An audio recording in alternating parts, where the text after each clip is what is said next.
songs shake the heart the way Eric Clapton's Layla does, a song filled with fire, pain, and longing. But behind its creation sits a story wrapped in conflict, secrets, and a truth Clapton avoided for more than half a century.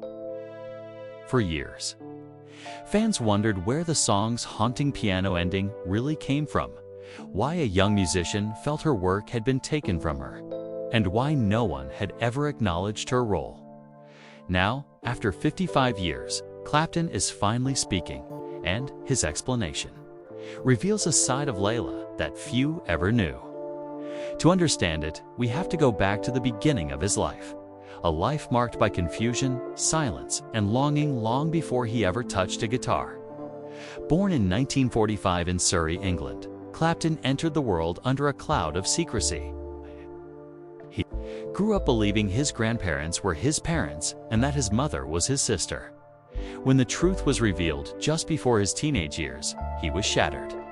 The discovery created wounds that shaped him as an artist, turning him inward, and giving his music the raw emotion that later defined his sound. School fell apart for him, but music called his name.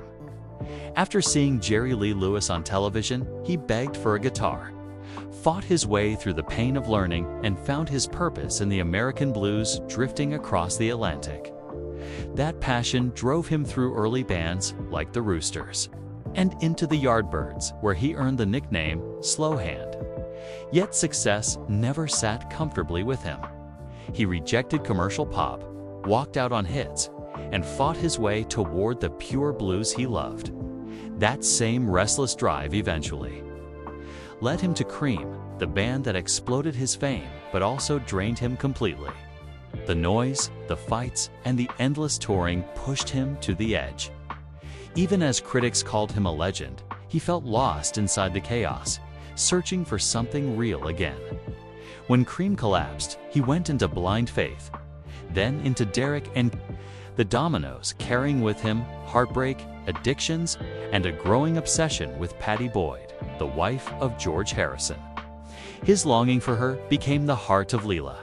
He poured his desperation into the song, shaping it into a plea for a love he believed he could never have. But the most emotional part of the track, the soft piano coda that lifts the song into its final breath, did not come from Clapton at all. According to Bobby Whitlock, that piano section was written by Jim Gordon's girlfriend, Rita Coolidge, long before Derek and the Dominoes ever entered the studio. Coolidge herself later confirmed it, explaining how she and Gordon had recorded a demo and played it for Clapton. After that meeting, the idea disappeared, and she had no reason to think anything more of it. Then, one day, she heard her own melody turned into the famous ending of Layla when she tried to speak up. Clapton's management dismissed her and told her there was nothing she could do. She never received credit, never heard from Clapton, and never saw her work acknowledged. Today, decades later, Clapton finally admits that the piano section did not come from Gordon alone, offering a truth that fans never expected to hear. And while Layla remains a masterpiece, its creation carries a shadow, one built on longing, genius, heartbreak, and a melody whose true origin was hidden for more than half a century.